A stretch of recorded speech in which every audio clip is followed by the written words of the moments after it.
Chile and Argentina declare fire alert for several regions as forest fires increase and persist. Russian President Vladimir Putin met with his Belarusian counterpart to review the implementation of the 28 integration agreements. In Afghanistan, women took to the streets of Kabul asking for the release of the nation's assets frozen abroad.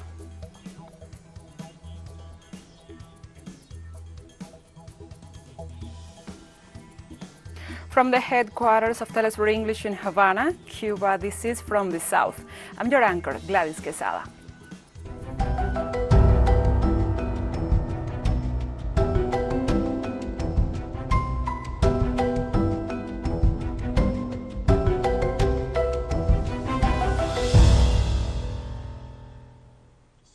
Now we begin with the news. Chile's government decreed an agricultural emergency for the municipality of Quillón due to the severity of the forest fires during the year, with a historic minimum of rainfall in large regions of the country.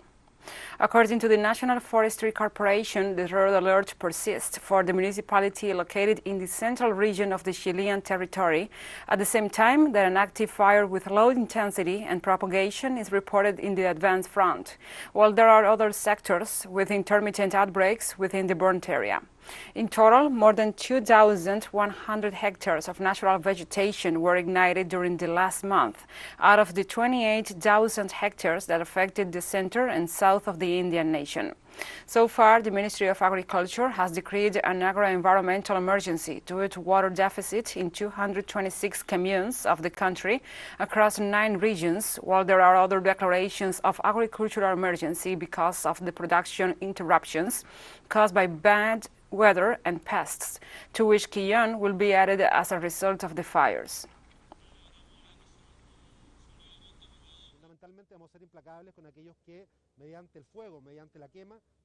We have declared an agricultural emergency due to the fire, which will allow us to have access to both sectoral resources through the Institute of Agricultural Development and the regional government funds. We remain on topic. In Argentina, the Federal Council of Environment and the Ministry of Environment and Sustainable Development declared a fire emergency throughout the national territory for 1 year due to the extreme risk of forest and pasture fires, while some 300 firefighters and 17 aerial anti-fire aircraft are working to control the fires in Patagonia. The Secretary of Environmental Control and Monitoring, Sergio Federivoski, explained that the prolonged droughts, the shift of dry seasons in each season as a result of climate change are the causes of the fires, and insisted on the prevention as the most effective measure against these disasters.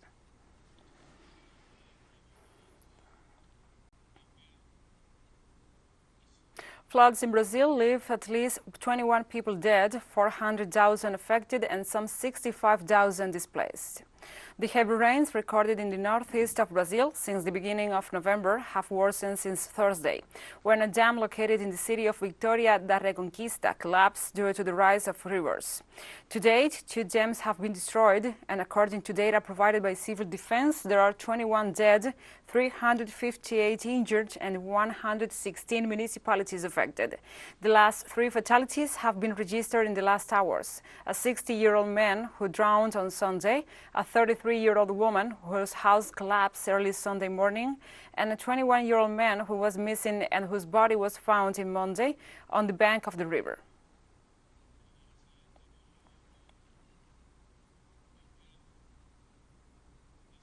We continue on topic. Heavy flooding in South Sudan destroyed more than 37,000 tons of grain, according to the latest preliminary report from the Food and Agriculture Organization of the United Nations. According to the UN agency, more than 65,000 hectares of cultivated land have been submerged since May, with negative consequences for the food security of the population.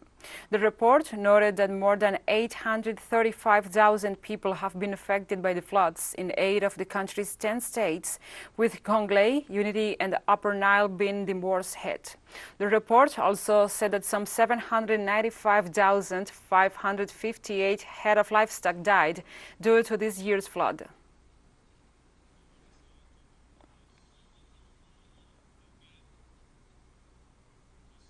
We move on to other topics. The President of the Republic of Peru, Pedro Castillo, appointed Rosendo Serna as the new Minister of Education, following the resignation of Carlos Gallardo after being censored. The swearing-in comes after the censure of the now former minister, Carlos Gallardo, for allegedly having leaked a teacher appointment exam to his daughter. The new minister, Serna Román, has been working as Regional Director of Education in Huánuco, but this Tuesday he agreed to be part of the Council of Ministers after meeting with the head of the council, Mirta Vázquez. He was also a teacher at the Hermilio Valsidán University in the same region, and from 2014 to 2019 he worked in the position of education specialist with the department that he now leads.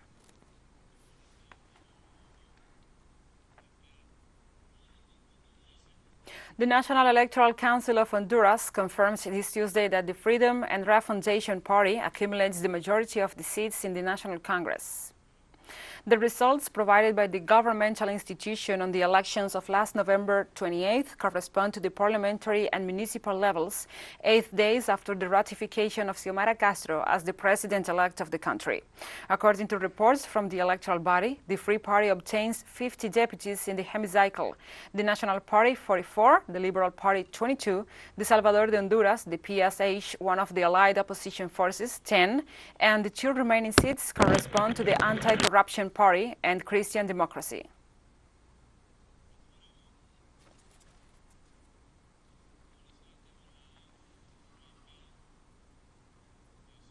Venezuelan President Nicolás Maduro Moros called for the strengthening of sovereignty and national defense against external threats, terrorist groups, and drug traffickers. The statement of the Venezuelan head of state was made during the end of the year salutation ceremony of the Bolivarian National Armed Forces, together with the country's military high command. During the event, the Venezuelan head of state highlighted the loyalty and firmness of the nation's armed forces in each of the scenarios in which it had to defend the homeland. President Maduro decreed 2022 as the year in which Venezuela will be totally liberated from terrorists and drug traffickers with the efforts and operations of the Bolivarian National Armed Forces. Military operations continue to be carried out against the Colombian armed drug terrorists. They are enemies of the Republic, all the time called. Wherever they are, whatever they call themselves, whatever name they call themselves, all the time called are enemies of the Constitution, of the Bolivarian National Armed Force, and of the peace of the Republic, and they must be fought in the territory with all the military force of the country. I set a big goal for 2022, but I know that you will make it possible. 2022 must be the year in which Venezuela achieves a territory 100% free of Tancol, armed terrorists and drug traffickers from Colombia. 2022 will be the year of total liberation. We'll be right back after this very short break, so don't go away.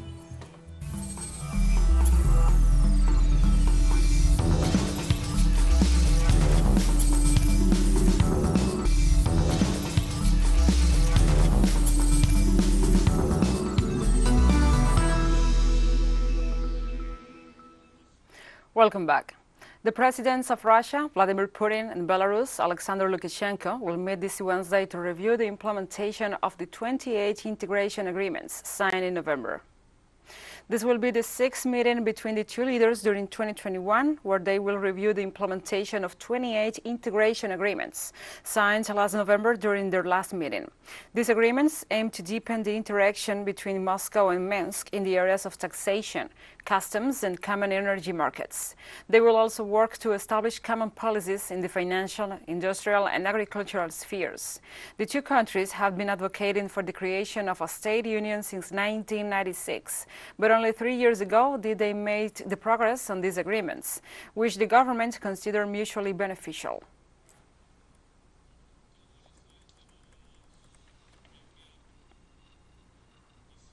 And Russia is in favor of signing an international agreement on internet governance to ensure equal participation of all states and to preserve the right to regulate national content. On Wednesday, the Deputy Minister of Foreign Affairs of Russia, Oleg Siromolotov, said that such a proposal and the problems associated with the Internet are being discussed within the framework of the International Telecommunications Union, the ITU, a specialized agency of the United Nations based in Geneva.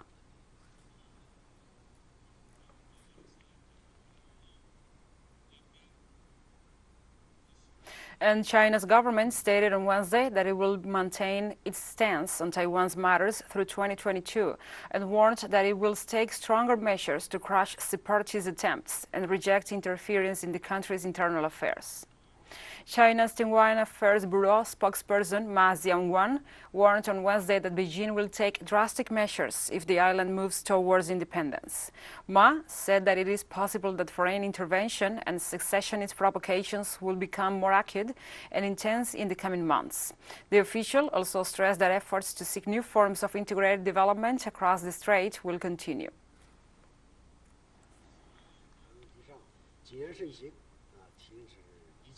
This Tuesday, the Secretary General of the United Nations, Antonio Guterres, sent an end-of-the-year message in which he called for overcoming divisions and inequalities, wishing that the coming year will be one of recovery for humanity and the planet. Welcomes 2022 with our hopes for the future being tested. By deepening poverty and worsening inequality, by an unequal distribution of COVID vaccines, by climate commitments that fall short, and by ongoing conflict, division and misinformation. These are not just policy tests. These are moral and real-life tests. And they are tests that humanity can pass if we commit to making 2022 a year of recovery for everyone. After wishing for the recovery of the pandemic, the economies and the conflicts, Guterres called on society to unite in solidarity and wish a happy new year for people and the planet. Moments of great difficulty are also moments of great opportunity to come together in solidarity, to unite behind solutions that can benefit all people and to move forward together with hope in what our human family can accomplish. Together, let's make recovery our resolution for 2022, for people, planet and prosperity. I wish you all a happy and peaceful new year.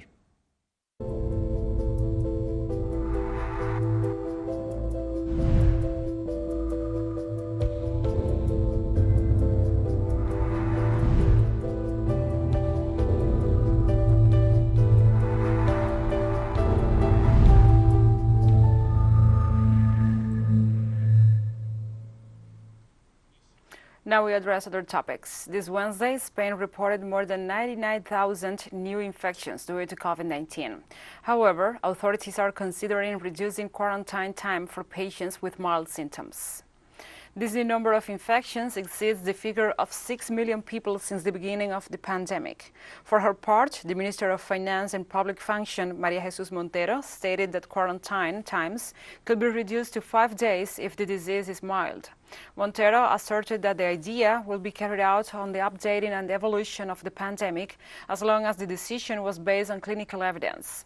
He also reminded that the nation is facing the 6th wave of contagion. However, she assured that the situation is favorable for the nation due to the fact that 90% of the population has completed the vaccination schedule.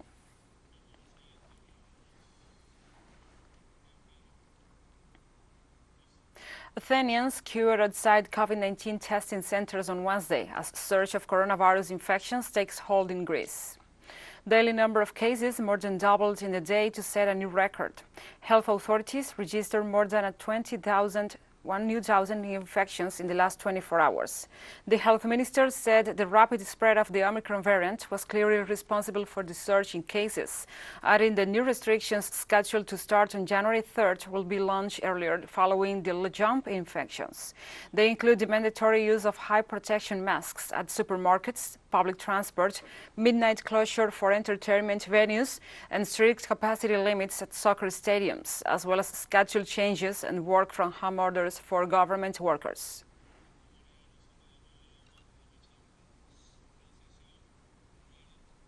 I'm here obviously to control the situation and check myself.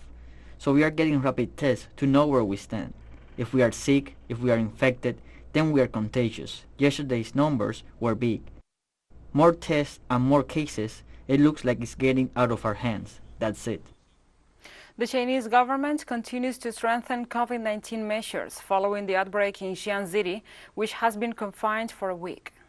This Wednesday, the Asian giant reported 192 new infections, of which 152 are locally transmitted cases registered in the city of Xi'an. So far, there are more than 900 cases registered in Xi'an since this new outbreak began. Xi'an authorities have undertaken a fourth round of mass testing to find potential cases and hope to control this new outbreak of the virus.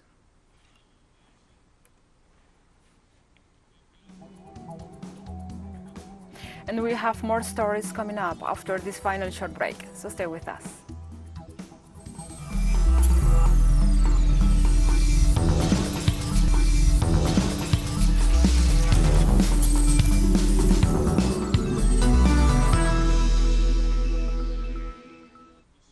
Welcome back to From the South.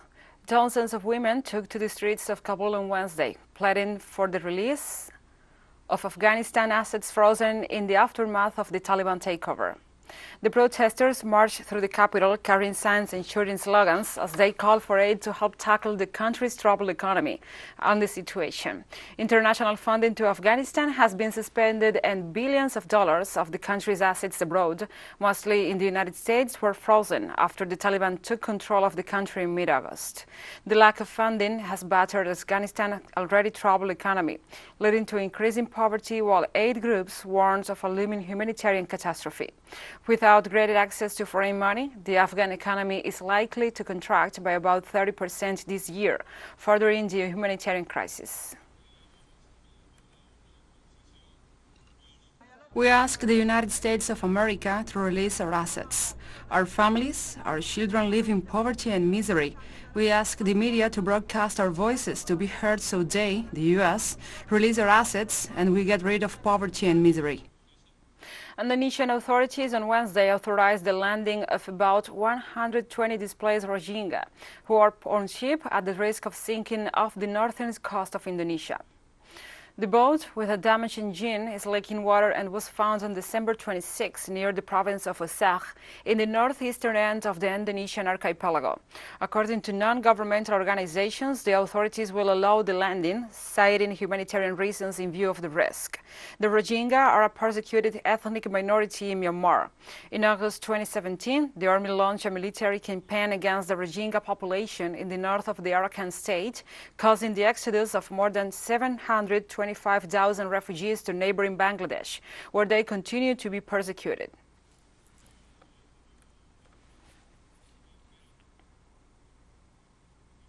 In Sudan, at least 31 miners were killed and 8 are missing after a rudimentary gold mine collapsed. The disaster occurred near Nuhud, a town about 500 kilometers west of Khartoum. In January, 4 miners were killed at the same mine. Artisanal gold mining is a dangerous profession in Sudan, largely due to ramshackle infrastructure. It flourished around a decade ago in various parts of the country, with people digging the ground using excavators in hopes of unearthing the precious metal. According to official figures, some 2 million artisanal miners produce about 80% of the country's annual gold production of over 80 tons.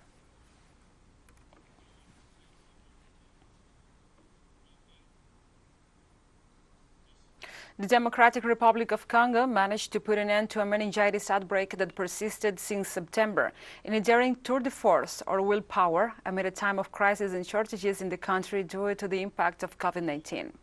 A meningitis outbreak was first announced in early September this year in the northeast of the Central African nation. When of 261 cases in that first period, 129 resulted in mortal victims, for a 50% proportion of deaths per infection.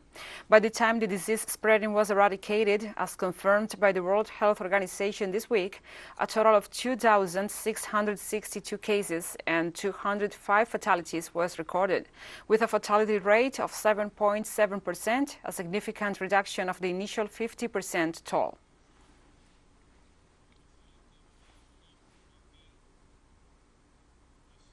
And in South Africa, mourners continue to bring flowers and pay tribute to the late Archbishop Desmond Tutu near St. George's Cathedral in Cape Town on Wednesday. The Nobel Peace Prize winning activist for racial equality and LGBTQI rights died on Sunday at the age of 90. Tutu will lie in state at the cathedral in Cape Town for 2 days, Thursday and Friday, to allow all mourners to pay tribute by filing past this coffin. South African President Cyril Ramaphosa announced that Tutu's Requiem Mass Saturday will be a special official funeral Category 1. His ashes will later be interred at the cathedral's mausoleum, according to Tutu's instructions.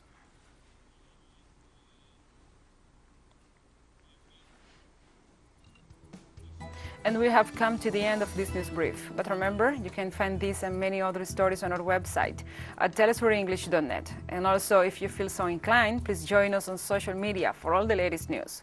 We are on Facebook, Twitter, Instagram, and Telegram. For Telesur English, I'm Gladys Quesada. Thank you for watching.